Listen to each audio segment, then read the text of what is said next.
The first time her little boy looked into my eyes, wrapped his tiny fingers around my hand, and called me Daddy, the entire room fell silent. My best friend stood frozen, his ex-wife burst into tears, and I felt my heart sink beneath the weight of a moment none of us had expected. What had started as a harmless joke between two broken adults suddenly became something that could change every life involved forever. Before we continue, if you believe in kindness, forgiveness, and second chances, please take a moment to like this video, share it with someone who believes love can heal, leave a comment, and subscribe to the channel Kindness Space.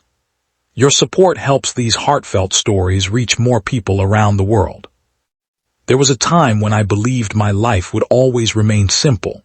I had spent years standing beside my best friend through every success and every failure.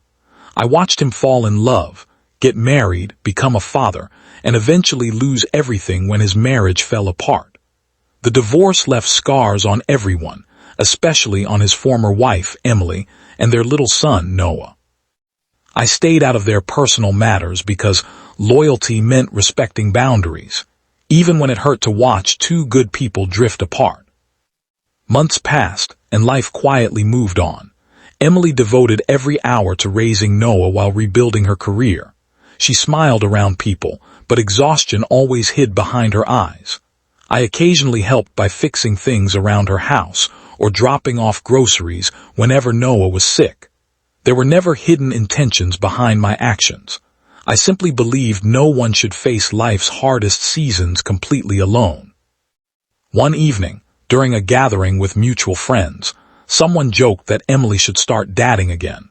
The room filled with laughter before someone pointed toward me and suggested we should go out together. Everyone laughed, including Emily, who rolled her eyes and agreed only because she believed it would make everyone stop teasing her.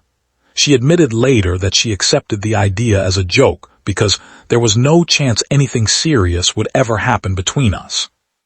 Our first dinner felt awkward at first, but something unexpected happened. Without trying to impress each other, we simply talked honestly. We spoke about disappointment, loneliness, fear, and the dreams we thought had disappeared forever. For the first time in years, neither of us felt judged. There was no pretending to be perfect.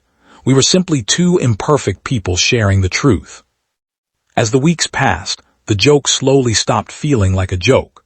We found comfort in ordinary moments rather than grand gestures. Grocery shopping became an adventure. Watching Noah chase pigeons in the park somehow made stressful days disappear.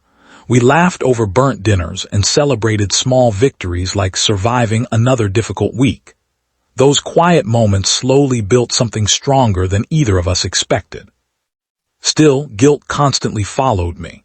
My best friend had once trusted me with every secret. Even though their marriage had ended long before Emily and I became close, I questioned whether I was betraying him simply by caring about her. Every smile I shared with Emily carried the weight of that question. Some nights I convinced myself to walk away before anyone got hurt. Then everything changed on an ordinary Saturday afternoon. Emily had stepped into another room while Noah and I sat on the living room floor building colorful toy blocks. He looked at the small house we had created together, smiled with complete innocence, and reached toward me. Without hesitation or confusion, he softly called me Daddy. Time seemed to stop. Children do not understand complicated adult relationships. They recognize patience, safety, kindness, and consistency. Noah wasn't replacing anyone. He simply gave a name to the feeling he experienced whenever I showed up for him. Instead of happiness, I felt overwhelming fear because I knew that single word carried enormous consequences. Emily heard it from the hallway. Tears immediately filled her eyes. She wasn't crying because she wanted Noah to forget his father. She cried because she realized her little boy had found comfort in someone who had never intended to take anyone's place.